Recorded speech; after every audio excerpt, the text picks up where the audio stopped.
yahsulu at-tathlithu bighamsil yadi mathalan walau fi ma'in qalilin idza harrakaha marratain.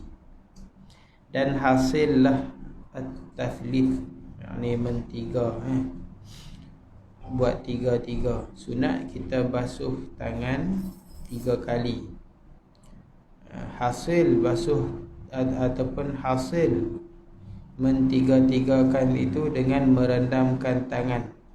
Kita rendam pun boleh, walaupun dalam air yang sikit. Makna air sikit ni air bukan 2 kolah lah, tapi sekali tu je lah ayak tu boleh pakai. Sebab ayak tu dia akan jadi musta'mal kan. Ayak yang sikit tak cukup 2 kolah, bila kita celup, kita angkat saja tangan, ayak tu jadi musta'mal. Tapi kalau kita tak angkat lah, contohnya kita gerak marratain, 2 kali. 2 kali ni 2 kali lepas yang wajib. Hasil pahala 3 tak? Dapat. Sebab bila kita celup tu, angkat yang wajib kan, kita gerak 1, 2, 3, dapat pahala apa? Pahala basuh 3 kali, walaupun kita tak basuh 3 kali, tapi kita gerak. Ni kalau ayak tenang, macam ayak dalam kolah, kolah wudu kolah tu besar, tu tak kisah. Bukan tekat celup tangan, rendam dari badan-badan, renam tu lah, dia tak jadi 2 kolah tak jadi. Nak bagi dapat pahala 3 kali je lah. Celup ayak tu, kocaklah 1, 2, 3, dapat pahala 3 kali.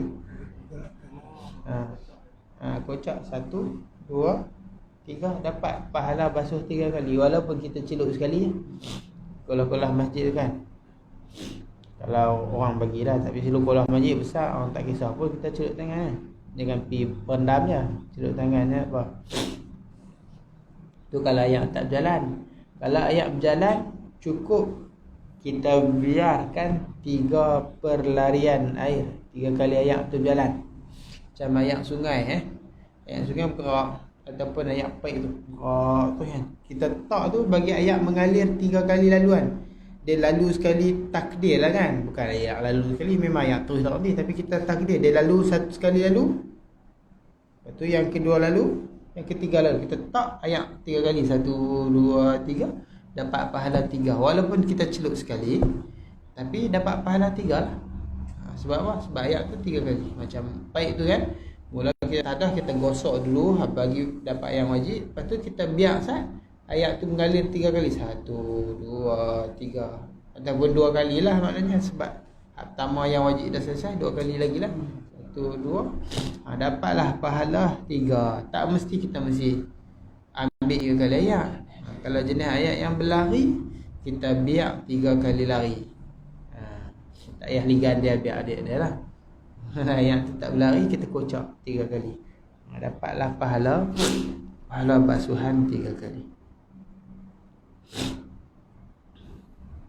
Masalah dia buat satu, walau raddada ma'al ghaslati thaniyah hasala lahu aslu sunnati tathlith. Jikalau raddada ni apa? Membalikkan. Macam mana terjemah dia?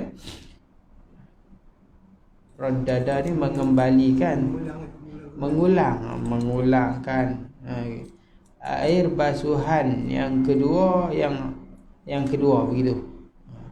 Maka hasillah baginya aslu sunnah, pahala asal sunnah, tapi tak dapat sunnah, cuma dapat aslu sunnah.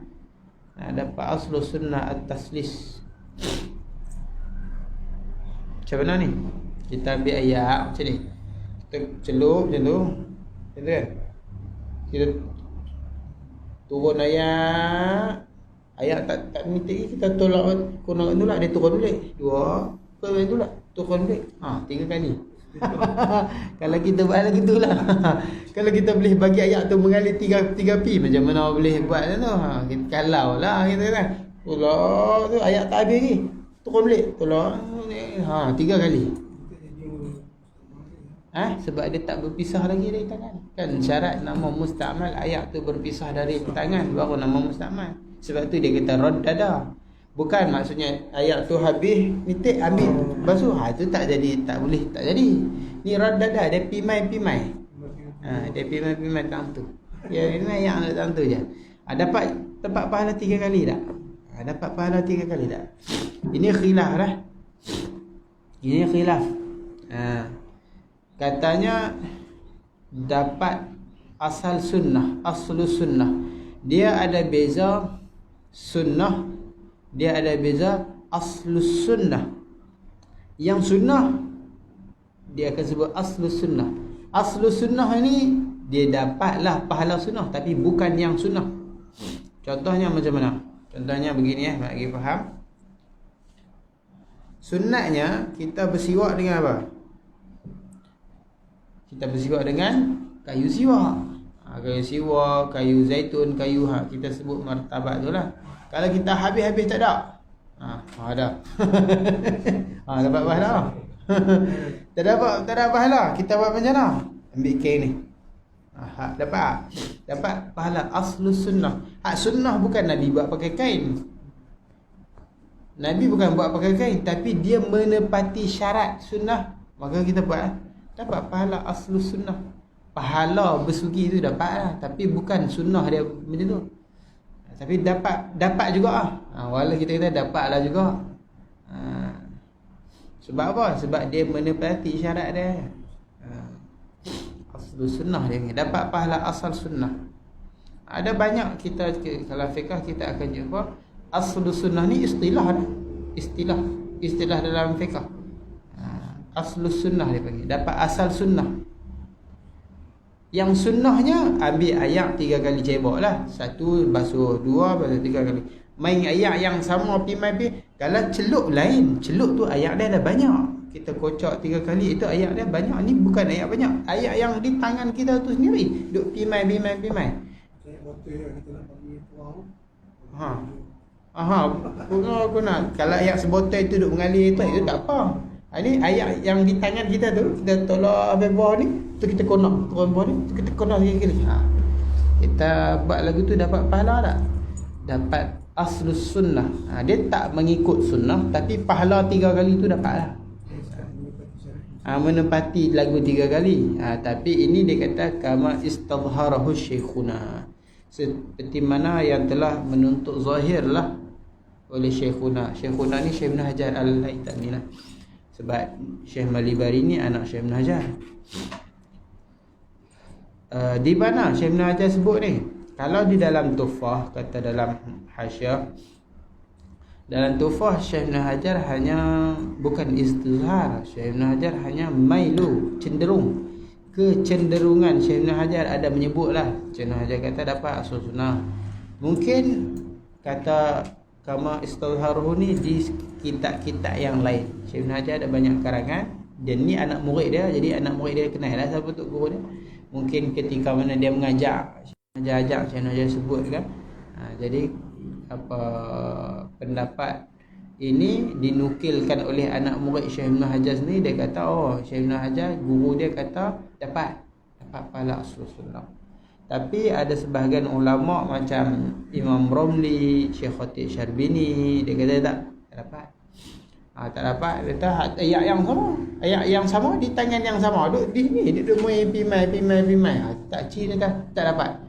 Tak dapat asal sunnah. Tak dapat sunnah pun tak dapat lah. 3 pahala 3 kali. Kita nak cerita pahala buat 3 kali. Dapat tak? Tak dapat.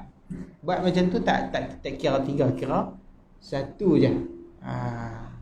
Habis Syekh Ibn Hajar kata mengikut kata muridnya ni, Syekh Ibn Hajar cenderung mengatakan dapat 3 kali dapat. Yang dia kata walau radda jamaah masalah yang masalah basuhan kedua.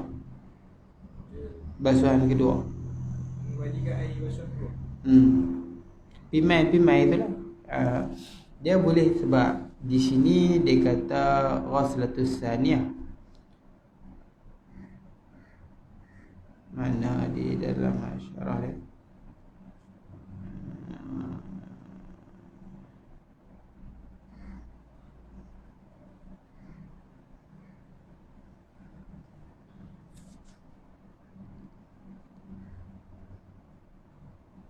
Tak boleh tengok dalam syarah ni kot, Tarsyih kot. Maksudnya kita boleh maksudkan dia sama ada dia ambil basuhan yang ambil air yang kedua. Basuhan pertama yang wajib, pada yang kedua tu dia pimai pun boleh macam tu, ataupun yang pertama tu dia buat pimai pun boleh macam tu. Sebab selagi mana ayat tak berpisah tak nama musta'mal lah.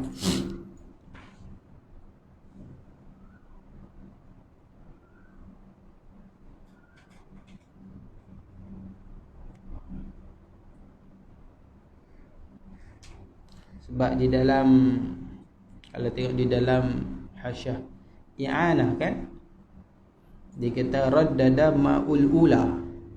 Dia kata air yang pertama. Dia tengok di dalam Hasyiah, air yang pertama tu pimai.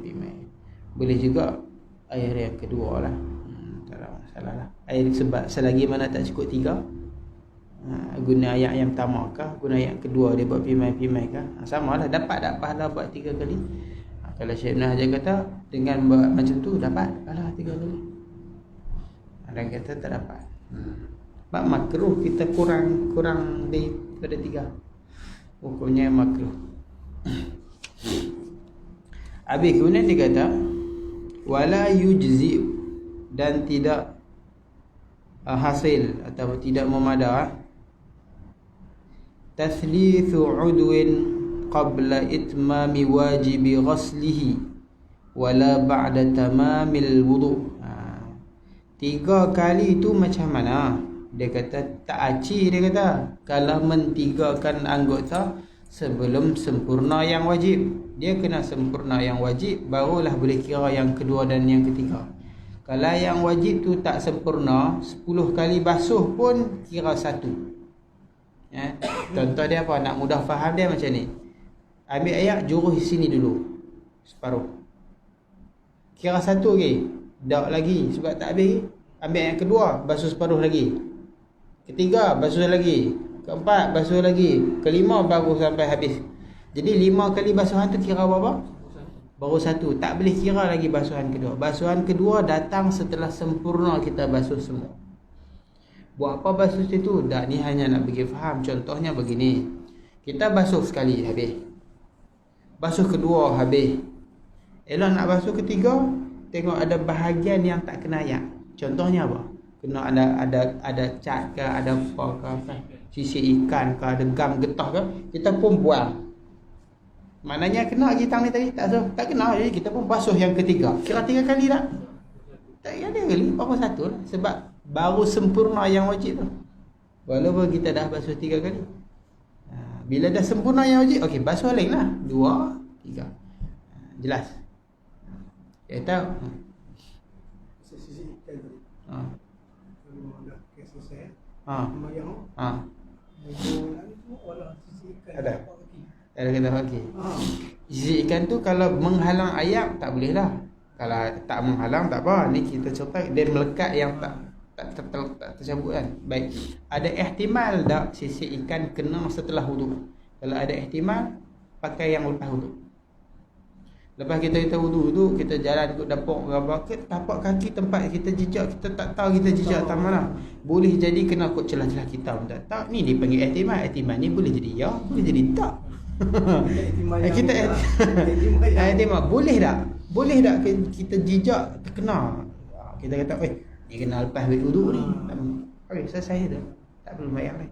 Sebab kita boleh ihtimal. Dalam fiqh ni ada benda yang tak yakin, kita tanggung atas ihtimal. Ada benda yang kita tak pakai, ada yang benda yang kita pakai ihtimal. Jelas Itu yang pertama. Dan yang kedua dia kata wala ba'da tamamil wudu, dan takci juga selepas sempurna wudu. Maksudnya apa? Kita buat 3 kali tu lepas sempurna wudu. Kita basuh muka sekali, tangan sekali, sapu sekali kepala, sapu kaki. Sempurna dah. Lepas tu kita buat sekali lagi, muka lagi sekali, tangan sekali, sapu sekali, kaki sekali. Lepas tu kita buat lagi sekali, muka sekali, tangan sekali, asing-asing. Satu set kita buat. Buat satu tapi sampai habis. Aci tak? Dia kata tak aci. Wala ba'da tamamil wudu. Bukan lagu tu cara buat 3 kali. Dia bukan boleh buat tertib tak. Kecuali pada anggota yang dianggap satu, itu tak apa. Contohnya 2 tangan. Boleh tak kita basuh sini? Satu. Kita basuh sini lah. Lepas tu bawa buat kali kedua. Satu sini. Lepas tu bawa satu sini. Itu tak apa. Sebab tangan ni satu. Namanya tangan. Walaupun 2, tapi tangan.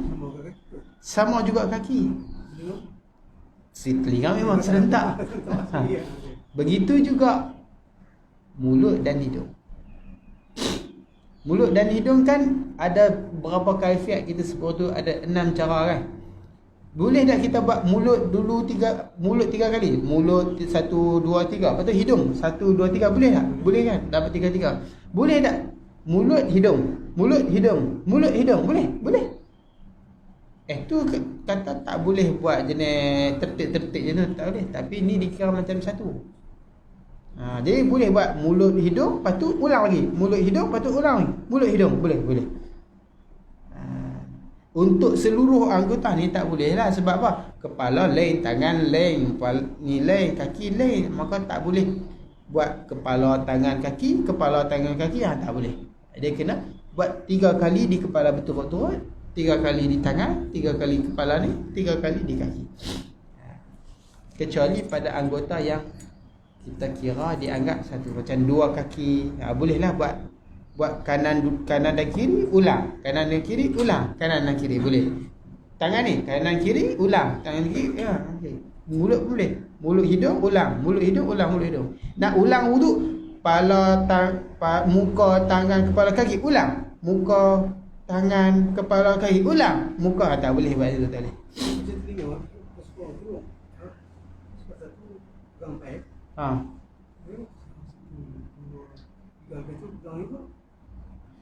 Yang sunnahnya buat serentak. Maknanya kita basahkan dulu, kita basahkan 2 tangan, lepas tu buat serentak. Sebab dia anggota yang mudah dibasuh buat serentak. Anggota yang mudah basuh serentak, kita sunat basuh serentak. Contoh macam 2 telinga. Telinga ada kiri kanan kan, buat terus kiri kanan serentak. Muka kita ada kiri kanan kan, ada ni kanan ni kiri buat serentak. Tak sunat kita basuh kanan dulu, lepas tu baru basuh kiri, tak sunat terus serentak. Sebab dia benda yang mudah basuh serentak. Ada pun tangan kanan, tangan kiri, sunat kita dahulukan kanan baru kiri. Sebab apa? Dia sebab ghalibnya begitulah. Boleh kat dia tu celup. Tu sekarang nak celup tu sekarang. Tapi ghalibnya orang tak basuh macam tulah. Orang ambil kanan dulu.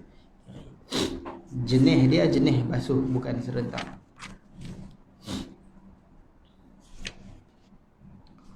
Wa yukrahun naqsu anis salasi kaziyadati 'alaiha. Dan makruh, makruh kita kurang daripada 3. Begitu juga seperti mana lebih daripada 3. Nak basuh ni kurang daripada 3 pun makruh, lebih daripada 3 pun makruh. Kita basuh sekali tanpa ada hajat lah kiranya. Lainlah kalau kita sejuk, pagi-pagi kan, duduk kat Jordan ada musim sejuk kan. Lainlah tempat-tempat yang sejuk sangat kan. Kita pun sakit kalau kena sejuk-sejuk kat Cameron kan, boleh sejuk kan. Itu cerita lain. Ada hajat kata tak apa, mudarat tu tak apa. Tak boleh buat banyak kali, itu tak makruh. Ataupun kita nak cepat, nak habis dah waktu ni, kita nak pulun buat sunat semua lagi, waktu terkelak. Jadi kita buat yang wajib-wajib saja. Itu tak apa. Tayamum pulih macam mana maksudnya? Nak tak sejuk, tak mau duduk nak tayamum. Bersangatan sejuk. Salah satu uzur daripada wuduk adalah sebab sejuk. Kita tak ada air, tak ada benda yang nak memanaskan air, ataupun tak ada benda yang nak memanaskan badan kita. Sekira-kira kita pakai air tu mudarat sejuk, maka kita boleh tayamum, boleh. Sejuk yang memberi mudarat lah, sejuk sangat lah kita kata. Walaupun ada air, tapi sejuk sangat, kiranya heater tak ada, pemanas air tak ada. Ulama kata kalau ada pemanas air, kena pakai pemanas air, panaskan air tu. Tapi kalau tak ada pemanas air, tak ada api, tak ada, maknanya kena tu tetap sakit, bukan sejuk biasa. Kita di sini di kawasan biasa tak ada sejuk, hujan ke sejuk apa biasa aja sebenarnya, sejuk tapi sejuk biasa. Ada sejuk yang boleh memberi mudarat ni, sakit sampai dalam-dalam ni, berasa apa ke tulang kita dah. Keren. Sejuk sangat kan. Tu tak apa, boleh. Tak berwuduk nak tayamum boleh.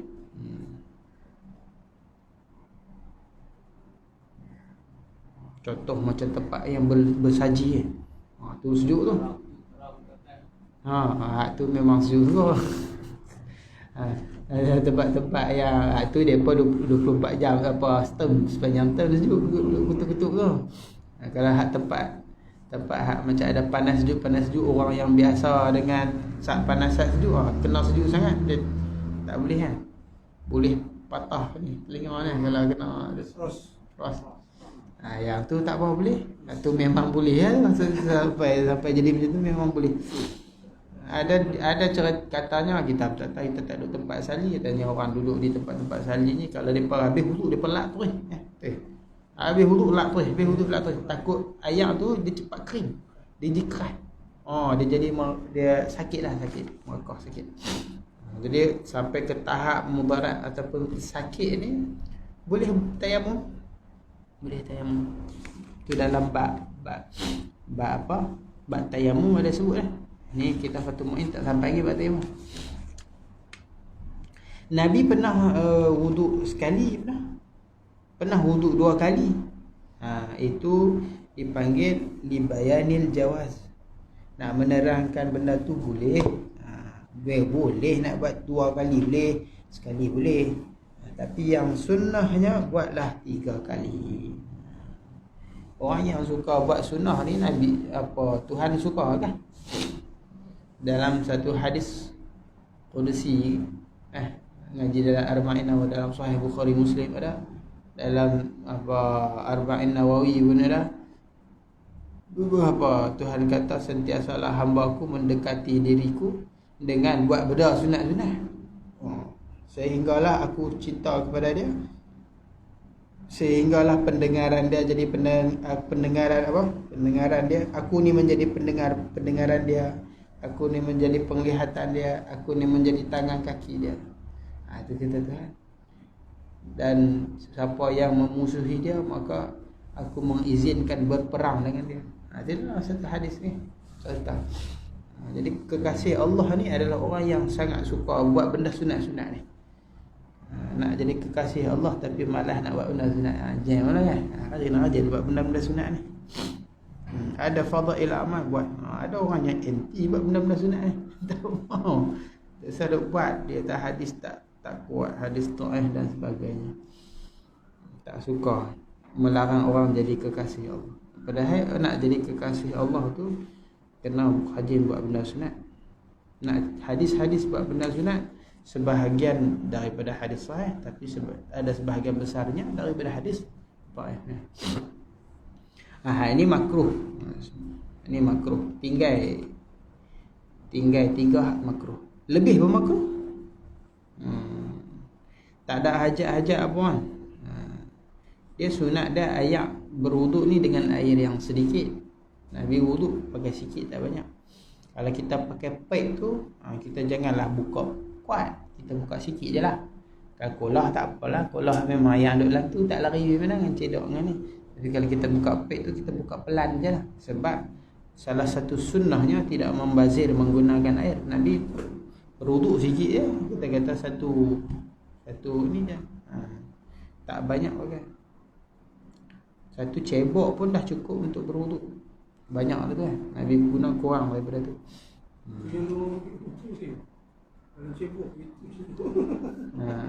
Yang celuk lah ambil tuang di atas tangan. Kalau zaman Arab dulu mereka pakai cerek.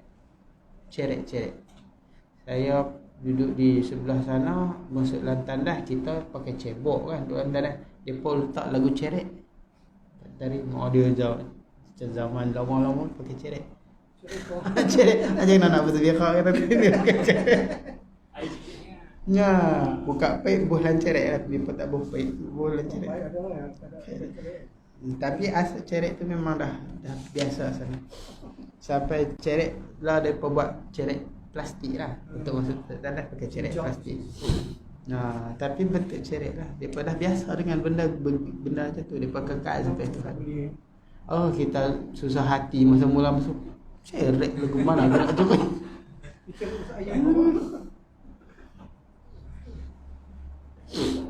Tapi cerek ni jimat.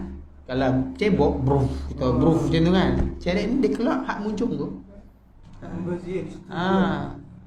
Dia belajar untuk berjimat cerek. Jadi wuduk sana pun, wuduk pun guna cerek. Pernah tengok Habib Omar berwuduk kan? Ada dia tunjuk cara berwuduk kan. Ada orang buat dalam video kan tunjuk. Ada seorang dengan cerek dia ambil sikit-sikit. Kita hari ni mudah pakai paip, tak payah siapa tolong tu lah. Kita buka paip, tapi tak payah membazir lah. Sebab ada syaitan yang namanya walhan.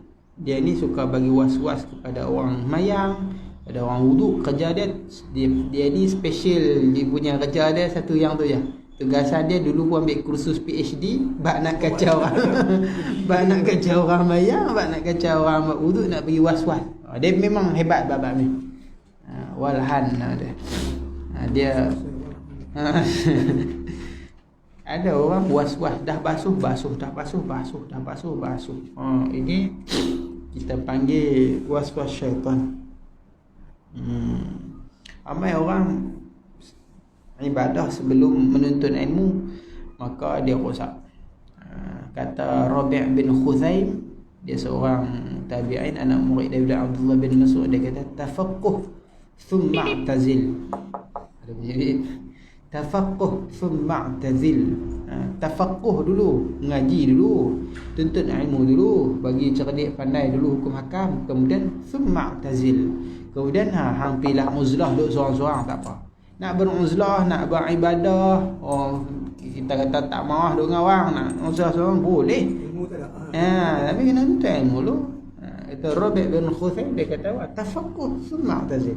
Ngaji dulu, bagi cerdik pandai dulu, fahamkan dulu hukum hakam. Kau dak apa? Kau dak duk kena tipu. Hatta dalam bab wuduk pun duk kena tipu, kan?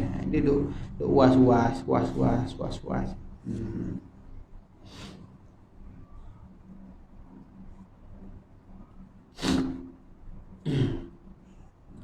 Di antara benda yang makruh kita israf, membazir di dalam bab wuduk lah. Bila kita ambil wuduk banyak-banyak tu, kita buat beberapa benda wuduk. Benda-benda makruh wuduk. Pertama, israf, kita membazir. Kedua, kita mensia-siakan waktu.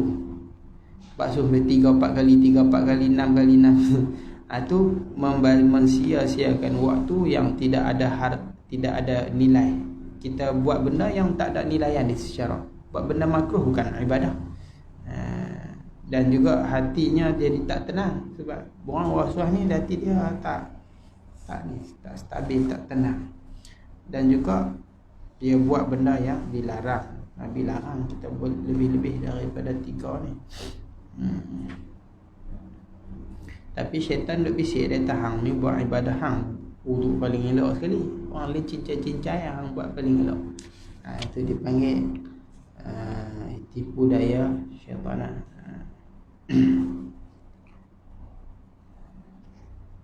Dia kata lebih ni biniyatil wudu kama bahathahu jam'un, seperti mana yang dibahaskan oleh jamaah daripada ulama. Lebih tu lebih dengan niat wuduk makruh lah. Basuh sekali, 2 kali, 3 kali. Kemudian kali keempat basuh lagi, kelima duk basuh lagi. Basuh apa sampai 4 kali 5 kali, dia tahu wuduk lah.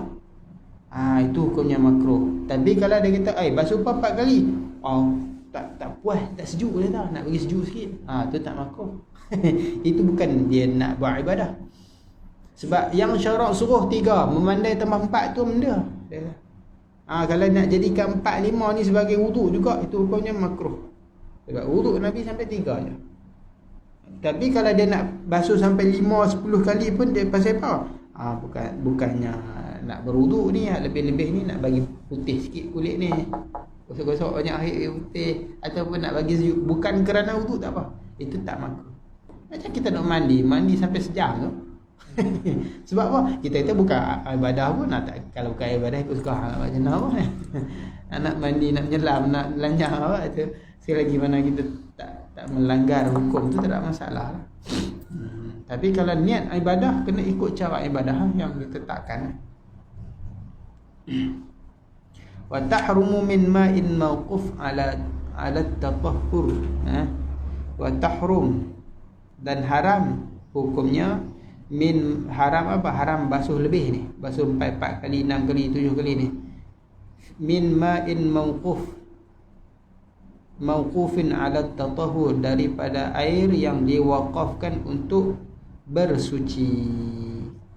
Kalau ada satu air yang pewakaf dia, ataupun kita panggil ayak sabil ataupun ayak musabbal, kalau air kita sebut ayak sabil atau ayak musabbal, ayak wakaf lah tu. Kalau air itu disabilkan untuk hanya bersuci, maka haram kita basuh sampai 4 kali, 5 kali untuk berwuduk. Sebab apa? Sebab yang keempat tu nama wuduk tak? Bukan nama berwuduk, bukan nama bersuci. Dan pewakaf dia kata hanya untuk bersuci saja. Maka kita guna pada benda yang bukan untuk tujuan dia. Dia kata aku wakafkan untuk berwuduk, untuk mandi, atau kita kata bersuci lah, untuk bersuci. Kita guna sampai 4-5 kali tu haram lah. Sebab kita guna pada selain daripada yang ditetapkan. Dia kalau pewakaf ni, bila dia wakafkan sesuatu, dia kena ikut apa yang dia letakkan, syarat-syarat tu. Kalau dia kata untuk ini, untuk ini saja. Untuk itu saja. Contoh dia lah, kalau dalam bab rumah masjid kan, kalau dia kata bangunan ni aku wakafkan buat masjid, boleh tak kita buat kompleks ke, buat taman permainan? Tak boleh lah. Apa yang berkaitan dengan masjid tu tak apalah, kita masukkan aktiviti masjid. Kalau kita kata Al-Quran ni saya wakafkan untuk masjid ini, boleh tak kita pergi pindah masjid lain? Kalau dia kata masjid ini, tak boleh pergi masjid lain. Apatah lagi pergi masuk dalam surau, bawa balik ke rumah, tak boleh. Sebab apa? Dia kata untuk masjid ini. Kita kena ikut apa yang disyaratkan oleh pewakaf itu dalam bab wakaf. Itu juga dalam bab air. Kalau air itu dia kata saya ni, ayam ni saya wakafkan untuk buat minum saja. Berwuduk tak boleh. Wuduk tak boleh. Sebab dia kata untuk minum. Saya wakafkan untuk buat wuduk.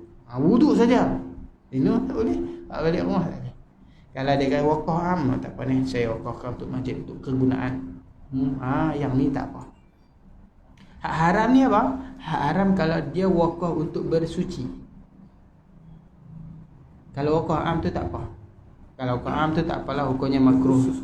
Kalau dia kata hanya untuk suci, maka boleh bersuci. Bersuci takat 3 kali je. Wuduk tu bersuci takat 3. 1, 2, 3 itu nama bersuci. Lebih ke 4 ke 5 itu tak nama bersuci. Maka haram kita guna selain daripada yang diletakkan oleh syarat pewakaf. Seperti mana semua bab wakaf lah, semuanya samalah. Sebelum kan kadang-kadang wakaf masjid. Setelah dia wakaf untuk bersuci. Tapi kalau kita yang sebelum tu, kita nanti betul masuk ke dulu. Tak boleh lah kalau dia kata untuk bersuci, yang maksud dia tu berwuduk saja. Tapi di masjid selalunya orang buat wakaf am lah, kegunaan am. Gunalah. Nak basuh kaki, basuh kepala, basuh apa pun.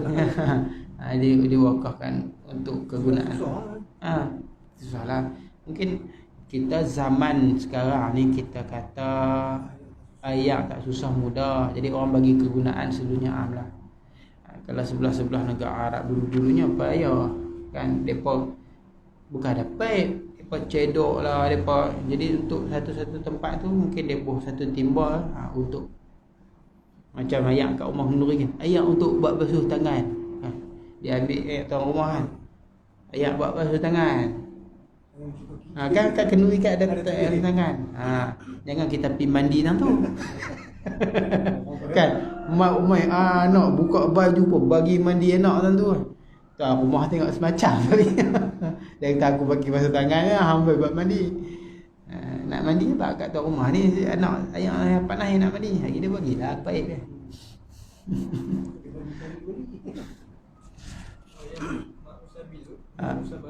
Istilah untuk air yang diwakafkan untuk suci ke untuk air wakaf? Tak, air yang diwakafkan. Ayat namanya air musabbal yang disabilkan. Ayat sabil ataupun ayat musabbal samalah. Musabbal isim maf'ul. Dia sama, wakaf musabbal tu sama. Cuma sebab wakaf ni benda yang tak hilang. Benda yang kuih habis kita tak wakaf. Macam sabun tak boleh wakaf, tu orang duk guna habis. Mana boleh wakaf? Wakaf kitab boleh lah, orang pakai tak habis. Wakaf rumah, wakaf tanah tu boleh. Kalau ayat ni orang banyak guna. Boleh wakaf, boleh, tapi ayat habis. Ayat habis budak boleh juga. Saya nak bagi Cuma kita buh satu nama namanya musabbal ataupun sabil. Kalau macam dekat sofa marwah dekat bawah kan ada ready air tu macam untuk minum. Jadi kalau ambil duduk kat situ boleh. Kat mana? Sofa marwah. Botol-botol tu ayat Zam-Zam tu Zam-Zam. Ayat Zam-Zam. Dia tengok uruf orang pakai macam mana. Sebab kita tak tahu yang letak tu dia. Tapi ayat Zam-Zam ni untuk kegunaan umum selalunya. Olehnya orang pergi situ orang minum lah. Olehnya orang minum. Dan ayat Zam-Zam, kalau ayat musabbal satu lagi kita tak boleh bawa balik.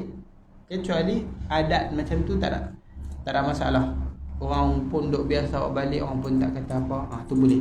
Macam ayat Zam-Zam tu kita kata diwakafkan lah tu kan daripada zaman dulu lagi tu. Dekat milik siapa-siapa tu. Jadi boleh diguna dan orang pun duk ambil pergi merata, tu tak ada masalah. Macam di sini di masjid-masjid ada apa? Ayat tu kuih apa semua kuku lah, kuih lah. Itu semua dipanggil musabbal sebab apa? Sebab tuan dia bagi kegunaan. Minumlah siapa nak minum. Boleh bawa balik tak? Tengok tempat tu, kalau biasa orang balik tuan dia tak kata apa. Dia maknanya dia bikin macam tak apalah. Ayat masjid siapa yang bayar? Samalah tu, wakaf jugalah. Ayat tu diwakafkan jugalah. Sebab yang bayar tu ke masjid, masjid jugalah. Samalah kalau kita ambil boleh tak? Kalau adat ambil boleh tak apalah. Kalau adat kata tak boleh, tak boleh lah, tengok urus setempat lah. Kalau kata boleh, tu dia omel satu lori dia ambil kuih tu dia pergi jual.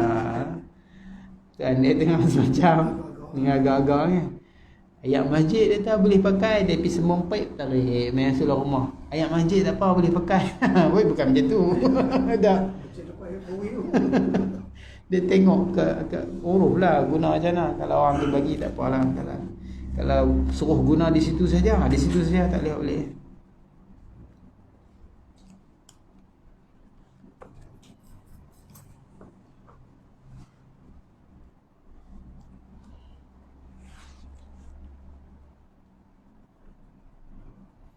Minhajul Amilin muka surat kalau Arabnya lah kan 130.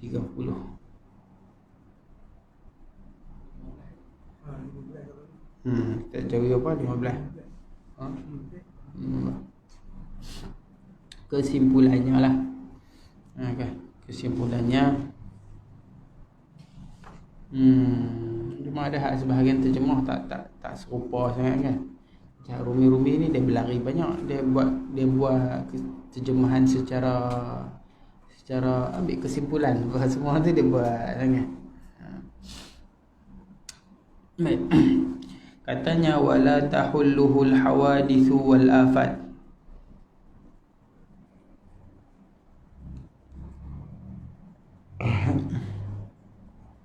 Tak berlakulah pada Allah itu ataupun tidak masuk pada Allah itu perkara-perkara baharu, al-hawadith, dan juga benda-benda yang berubah-berubah ni.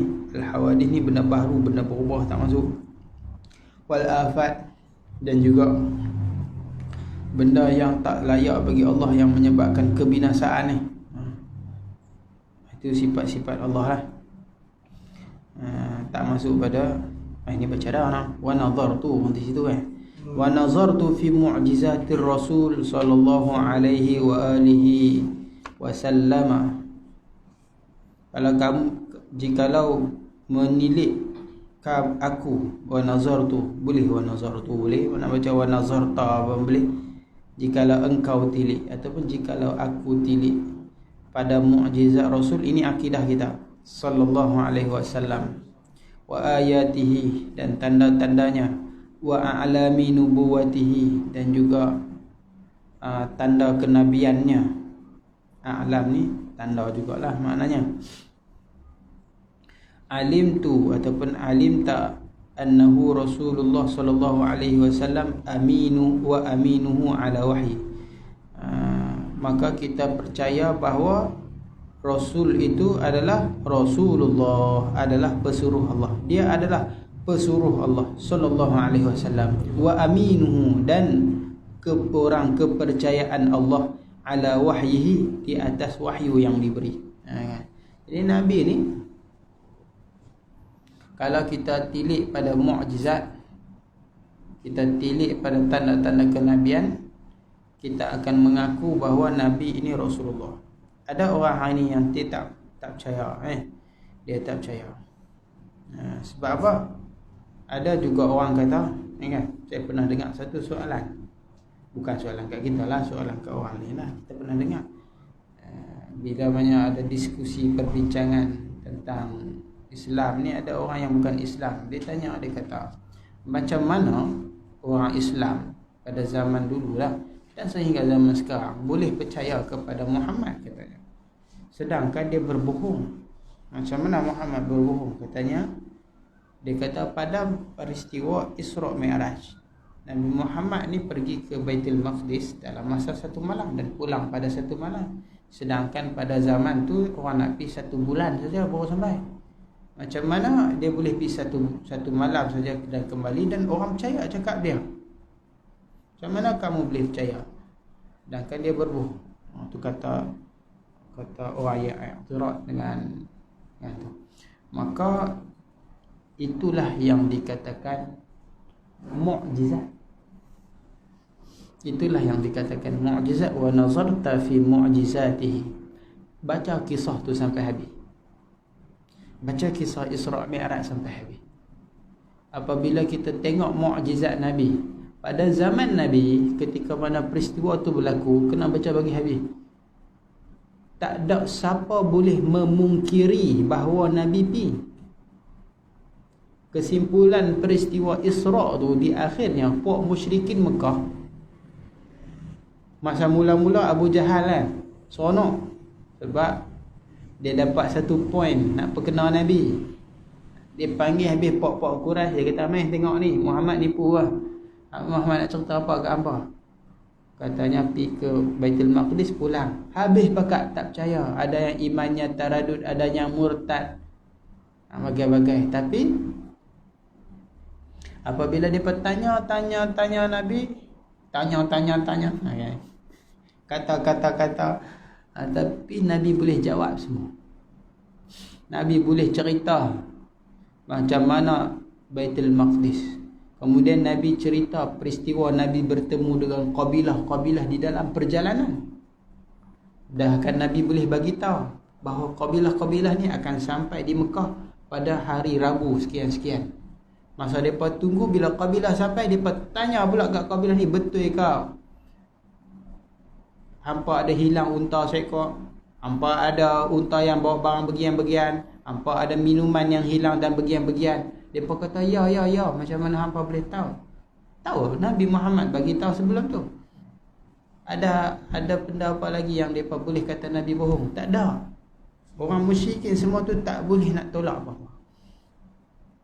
Sehinggalah akhirnya mereka kata Nabi tukang sihir. Itu je. Di zaman Nabi tak ada orang yang boleh kata Nabi tipu, tak ada. Sebab apabila mereka tengok mukjizat Nabi kalah. Mukjiz ni apa? Yang melemahkan. Siapa tengok mukjizat Nabi berada di zaman Nabi, lemah habis. Tak boleh mereka nak kata Nabi pembohong, tak boleh. Kecuali satu rekaan saja. Sihir, tu je. Mereka boleh kata Nabi tukang sihir, tu saja. Sebab tak terah nak kata apa dah. Nabi boleh belah bulan depan mata mereka. Tengok terang-terang. Tak terang, tak nampak Nabi pergi Baitul Maqdis. Mereka tak nampaklah Nabi pergi. Tapi tetap mereka tak boleh memungkiri apa yang Nabi bagi tahu semua betul. Itu mukjiz, benda yang melemahkan. Mukjizat ni dah nama pun mukjizat. Mestilah benda tu khariqul lil adah. Benda tu mencari adat. Kalau tak namalah mukjizat. Kalau kita cerita aku pergi Amerika balik hari satu, balik hari, tu bukan mukjizat. Sebab hari ni boleh berlaku naik pesawat. Tak, zaman Nabi benda tu tak boleh berlaku. Bahkan sehingga hari ni pun tak ada orang boleh buat macam Nabi. Nabi bi bukan dekat Baitul Maqdis, naik langit ke tujuh, turun balik sampai subuh, di tengah malam turun balik subuh, dalam hanya masa beberapa waktu sahaja. Tak sampai satu malam pun, separuh malam ataupun sebahagian juzuk malam saja. Nabi menghabiskan perjalanan dia sampai Baitul Maqdis, lepas tu naik pula langit ke-7, Sidratul Muntaha. Lepas naik Tuhan, jumpa Tuhan, turun pula. Boleh berhentikan matahari pula. Mukjizat Nabi banyak. Nama mukjizat ni benda tu mestilah orang tak boleh buat. Kalau benda tu orang boleh buat, tak nama mukjizat. Jadi kalau orang kata, oh macam mana ni, bohong saja. Orang zaman Nabi tak kata bohong, macam mana orang zaman lain nak kata bohong? Orang zaman Nabi tak boleh nak kata bohong. Sebab mereka tengok betul. Kita hanya dengar cerita. Zaman ni hanya sampai cerita. Tapi kita tak boleh mendustakan Nabi kalau kita tengok daripada seluruh aspek. Kita tengok semua mukjizat Nabi. Dan sampai terbukti hari ni, segala apa yang Nabi bawa terbukti dari segi saintifiknya benar. Apa saja sunnah yang Nabi buat ada manfaat. Bahkan peristiwa belah bulan, mereka teropong bulan, nampak rekahan di permukaan bulan. Ada banyak bukti-bukti. Hatta zaman sekarang pun tak boleh menolak mukjizat Nabi dulu-dulu. Tak boleh kita nak kata tipu. Tak boleh. Mereka boleh terima, tapi tak terima dari segi itulah mereka tak mengaku. Mereka tak mengaku. Kata bohong pun. Hak bohong tu sebab mereka hanya dengar cerita macam tu je. Mereka tak kaji habis. Bagi orang-orang kafir yang mengkaji tentang Nabi, maka mereka terima. Hatta yang mengkaji Al-Quran dalam bidang bahasa, bukan bidang saintis, bukan bidang ni. Ada seorang perempuan yang mengkaji, dia seorang doktor. Saya pernah tengok video dia. Apabila dia mengkaji tentang Al-Quran dari segi bahasa, bukan dia kaji mukjizat apa, dia kaji dari segi bahasa dalam Al-Quran. Dia seorang orang putih lah. Dan dia dapati, dia kata Al-Quran bukan bahasa biasa-biasa, dia kata luar biasa daripada Tuhan dia kata. Dibandingkan dengan bahasa-bahasa kitab-kitab mereka, dia tengok kajian Al-Quran. Apabila ada orang nazar, merenung tentang mukjizat Nabi, siapa yang mendalami Al-Quran ni, pasti dia akan jumpa bahawa Al-Quran ni mukjizat. Tak kira dalam bidang ilmu apa pun. Apabila dia mendalami Al-Quran, dia akan jumpa. Orang kafir pun jumpa. Kalau orang Islam sendiri agak-agak tentu jumpa. Cuma kita tak mendalami. Kita tak perlu mendalami kalau kita tak pandai bidang apa. Kita hanya menghayati bacaan dia, baca tiap hari je. Itu pun dah cukup untuk menunjukkan mukjizat. Apabila kita istiqamah dengan Al-Quran, satu-satu mukjizat Nabi yang masih ada sampai hari ini, istiqamah dengan Al-Quran, bacanya tak berhenti, maka kita akan dapat rasa mukjizat Nabi itu. Sebab kita jadikan mukjizat tu dalam harian kita. Baca-baca kita akan dapati perubahan. Kita akan dapati kesan daripada mukjizat Nabi. Sebab kita kena buat ya. Wa ma kana salaf. Ini akidah kita lagi. wa ma kana as-salafus salih ya'taqidunahu min anna Allah Ta'ala yura fil akhirah. Dan barang yang adalah salaf soleh itu beriktikad akan barang tadi, min Allah Ta'ala, daripada bahasanya Allah Ta'ala yura fil akhirah, dilihat di negeri akhirat. Di akhirat nanti kita boleh tengok Tuhan. Ya, boleh. Bagaimana kita tengok Tuhan? Orang beriman ni akan dapat melihat Allah dengan cara yang berbeza-bezalah. Ada yang tengok sebentar, ada yang tengok lama, ada yang tengok seminggu sekali, sehari sekali, sebulan sekali. Ikutlah berdasarkan amalannya. Jadi di syurga nanti bagi orang yang beriman, mudah-mudahan kita semua masuk syurga, amin. Kita menikmati nikmat-nikmat syurga, makanannya, suara-suara merdunya, wildannya, bidadarinya, nikmat tak terhingga banyak. Kita sentiasa terasa nikmat sampailah satu ketika Allah buka hijab, kita memandang zat Allah Ta'ala, maka sirna segala nikmat semua. Habis. Macam tak ada apa-apa. Nikmat bidadari, nikmat buah-buah kayu, makanan syurga, indahnya syurga tu hilang. Kita kata tak terbanding. Tak ada rasa. Dia lagu hak sampai ke muncak tu. Tu. Hilang habis mula-mula ni. Fana habis. Memandang zat Allah itu mengatasi nikmat bagi segala nikmat. Maka memandang zat Allah itu satu nikmat yang agung. Orang yang nak masuk syurga ni nak satu je, boleh memandang zat Allah. Maka beruntung orang yang sentiasa boleh memandang zat Allah. Tak perlukan bidadari, tak perlu apa semua. Memandang zat Allah itu adalah satu nikmat. Boleh masuk pun dah okey dah. Masuk pun okey dah. Allahu akbar. Mudah-mudahan Allah lepas dengan mana. Tapi mandang Allah itu boleh. Macam mana kita tengok? Dengan mata kepala kita kah? Dengan mata hati? Ada sebahagian ulama kata kita memandang dengan mata hati. Ada sebahagian ulama kata memandang dengan mata kepala. Ini dalil dia. Al-Quran kata kalla innahum ar-rabbihim yawma idzil lamahjubun. Hari akhirat nanti orang-orang kafir ni tak boleh tengok, Allah hijab. Di sana di hari yang tersebut yauma idzin, hari duduk di akhirat nanti, la mahjubun, orang kafir ni Allah hijab. Maknanya apa? Ada orang yang kena hijab, ada orang yang tak kena hijab. Orang kafir tak boleh tengok Tuhan, tapi orang beriman boleh nampak Tuhan. Di dunia boleh tak nampak Tuhan? Di dunia dalam mimpi boleh. Imam Ahmad bertemu dengan Allah 99 kali dalam mimpi ya. Adapun di luar mimpi, dijaga ni boleh tak? Ada pendapat ulama kata boleh. Rasulullah bertemu dengan Tuhan, lihat Tuhan.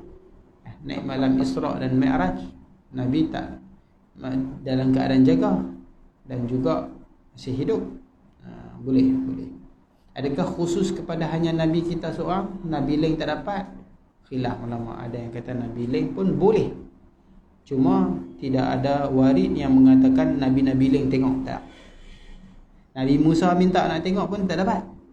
Itu yang sampai kepada kita, hanya Nabi seorang saja yang dapat melihat. Adapun Nabi lain tak dapat. Itu dari segi warid yang sampai kepada kita lah. Adapun benda tu boleh ataupun tidak boleh, ada sebahagian ulama kata tak boleh khususiat kepada Nabi, ada sebahagian ulama kata boleh, cuma tak ada warid sampai. Adapun untuk umat dia pun sama juga khilaf gitu. Dalam tidur boleh. Dalam tidur boleh. Cuma di dalam tidur ni iblis pun boleh. Iblis pun boleh mai tiru, bukan tiru dah, boleh mengaku. Iblis pun boleh mengaku Tuhan. Mai dalam mimpi dia mengaku dia Tuhan, boleh. Tapi dengan Nabi tak boleh. Sebab apa? Sebab kita tak kenal Nabi. Maka Allah jaga Nabi supaya kita tak kena tipu. Iblis tak, dia lemah daripada menyerupai Nabi. Dia tak boleh mengaku kata dia Nabi. Dia Nabi Muhammad tak boleh. Maka barang siapa yang jumpa Nabi, melihat Nabi dalam mimpi, maka itu memang Nabi kita betul lah. Tapi Kalau pasal apa iblis boleh menyerupa jadi, boleh mengaku jadi Tuhan? Sebab kita boleh kenal Tuhan. Ada Allah Taala sebut. Ha. Kenal dia dulu Sebab tauhidnya. mana boleh iblis menyerupa Tuhan? Tak boleh, dia tak akan mampu. Tuhan ni laisa kamitslihi syai'. Dia tak akan boleh buat. Kalau dia buat juga tu maknanya itu bukan Tuhan, tu makhluk. Jadi apa saja yang kita dapat dalam mimpi yang ada unsur-unsur makhluk, itu bukan Tuhan lah. Itu bukan Tuhan. Sebab kita boleh cam di situ.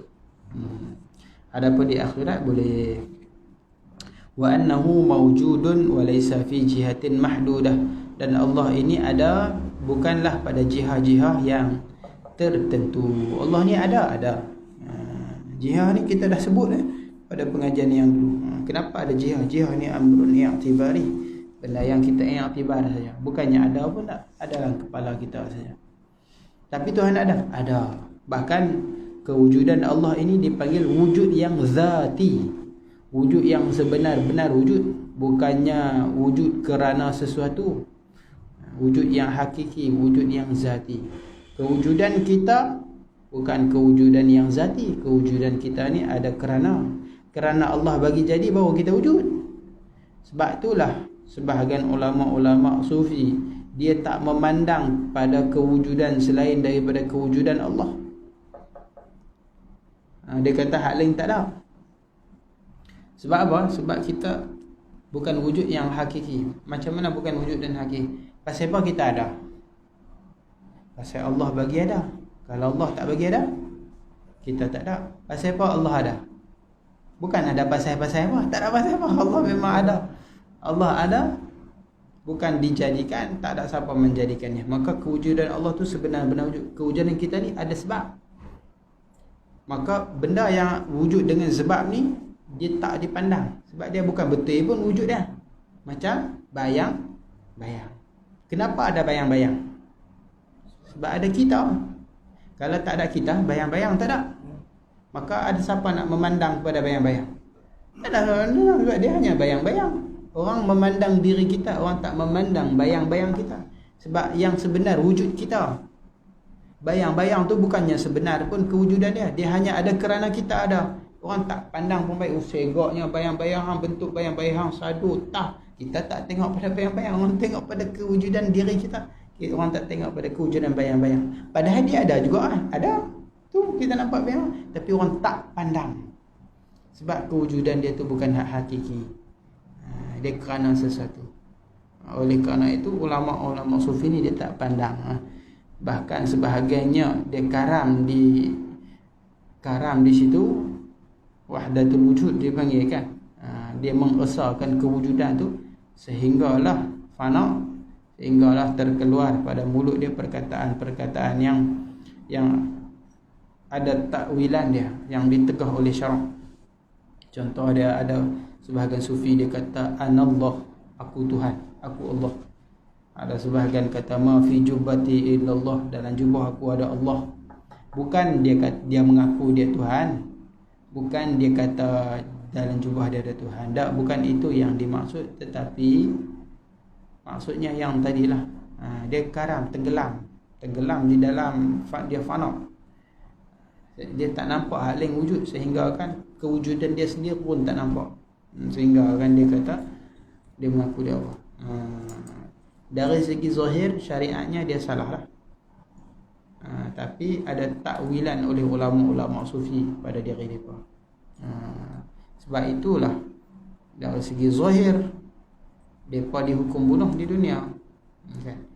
Salah satunya Al-Hallaj, dia dibunuh oleh tok guru dia sendiri, Syekh Junaid, Imam Junaid Al-Baghdadi. Sufi juga. Tok guru dia pun sufi juga. Dia pun tersuka. Tapi oleh kerana perkataan dia menyalahi pada syariat, menyebabkan orang awam ni tengok celaru jadi fitnah, maka guru dia jatuhkan hukuman zahir. Dia pergi sufi lain lah. Pergi sufi ni lain-lain. Tok guru dia sendiri yang hukum dia. Tok guru dia pun ketua sufi-sufi juga. Syekh Abdul Qadir Jilani yang datang kemudian, dia kata kalau aku ada di zaman dia, aku akan selamatkan dia. Aku akan selamatkan Hallaj. Tu cerita depa lah. Kita tak sampai macam tu, tak sedok merapu dulu tu. Kita bukannya depa. Makam tak sama. Perasaan depa dengan kita tu tak sama. Depa lain. Rasa yang depa rasa tak seperti apa yang kita rasa. Kita tak ada rasa apa-apa. Kita sebut Allah, Allah pun tak rasa, tak ada getaran pun dalam hati kita. Dengar pun tak ada apa, hanya sekadar di bibir lidah sahaja. Depa ni tak boleh dengar nama lafaz Allah. Siapa saja sebut Allah ni terasa getaran di dalam hati. Sebab kekuatan cinta. Kita manusia yang biasa ni pun ada benda tu. Contohnya apa? Kalau kita cinta dengan seseorang, kita dengan cinta lah. Waktu perumpamaan yang hampir sama. Sebab mereka ni cinta dengan Allah, kekasih mereka Allah. Sebab tu kekuatan perasaan mereka kuat. Kita cinta sama makhluk, maka perasaan kita hanya timbul apabila dengan makhluk. Bila ada makhluk, orang yang kita cinta tu, hati kita bergetar, kan? Kalau kekasih ni bertemu dengan kasih ni, main getaran dalam hati dah, kan? Tengok dari jauh pun hati bergetar, main. Padahal dia orang yang cinta, kenapa datang getaran? Touching dia tu ada. Ataupun ada orang sembang, tiba-tiba sebut nama kekasih kita, kita pun tersentak. Dia pun nak kacau Kita pun tiba-tiba tahan telinga lah. Sembang apa? Kalau orang sebut, kita pun kali, pasal apa ada sebut? Kan? Dia ada satu. Padahal kita tak ada apa-apa, tengah makan, nama pun kita tak boleh dengar. Jangan siapa-siapa pandai dia sebut. Dia tak sampai di sini rasa. Kalau sebut hak baik, kita seronok. Tapi sebut hak jahat, kita rasa lain macam. Kan? Itu cinta kita dengan makhluk pun dah macam tu. Ini kan pula dia pun cinta dengan Allah, pencipta yang agung, kan? Getaran dia tu lebih. Bahkan mereka ni cinta mereka lebih luar biasa. Cinta ni memang luar biasa. Sebab tu orang sanggup bunuh diri, kan? Perasaan tu sampai putus cinta, pergi terjun dari Jambatan Pulau Pinang. Padahal lumpur ke bawah tu, tak mati ya. Terjun nak tinggi sikit, kan? Jadi sampai sanggup bunuh diri, sampai kelak-kelak tu kira bodoh lah tu, 3 suku. Tapi nak abang kata cinta tu menyebabkan dia bodoh. Walaupun dia skor 9A, 10A, 11A, tapi main kerana putus cinta, sanggup toreh badan dan sebagainya. Itu dia panggil perasaan, sehingga mengkelabui fikiran. Karam di dalam lautan cinta. Lemah. Itu sesama makhluk pun kita dah macam tu. Ini kan pula orang-orang yang hatinya hanya dengan Allah. Kekuatan dia lagi kuat, lebih luar biasa. Sebab tu kita tengok orang sufi ni macam-macam. Gila separuh, kan? Sebab apa? Tenggelam di dalam cinta. Kan kita, kalau kita tengok orang-orang yang ahli, kita kata apa, puisi falsafah pun, kita tengok lagu orang gila, kan?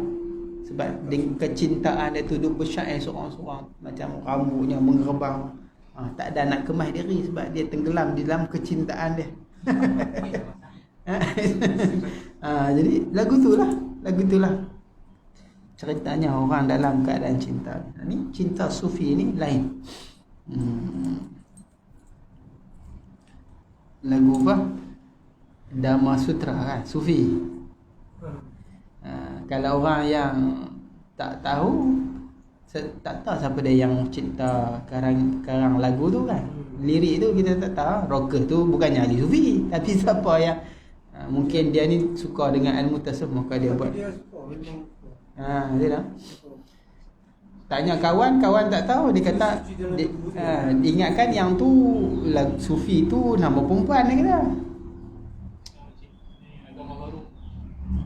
Agama Melayu sekarang. Agama Melayu. Baru perempuan tu. Yang perempuan. Baru. Baru lagi. Apa tu macam mana? Ada tunjuk dalam ni. Facebook lah. Asyar, dia ketuk. Agama Melayu lah. Agama Melayu. Dia apa nak cakap, dia Dia kata Arab tu salah. Dia Arab punya agama salah. dia campur yang benda sikit pun semua tu. Tapi dia Dia campur semua agama. Ha?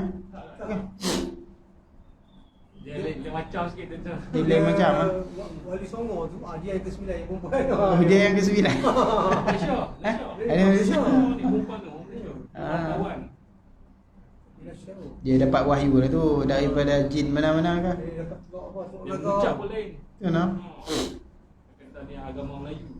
Agama Melayu. Arab salah. Arab tu salah. Dia cara mengucap dia pun lain. Asyik. Tapi yang naga ada. Tu yang kata orang tak ada ilmu. Bila tak ada ilmu, duk pi nak masuk dalam zikir ibadah apa semua, syaitan main tu guru dia. Dapat wahyu langsung. Wahyu syaitan punya lah. Jadi dia apa? Telur, apa gitu? Telur naga. Teluk naga.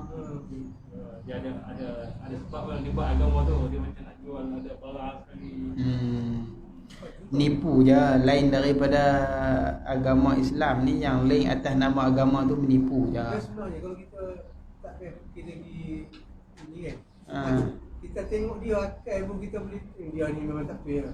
Tak betul. Mana ada. Kan? Dia macam ni macam Tuhan langit tu lah. Yapin. Yapin pun Yapin.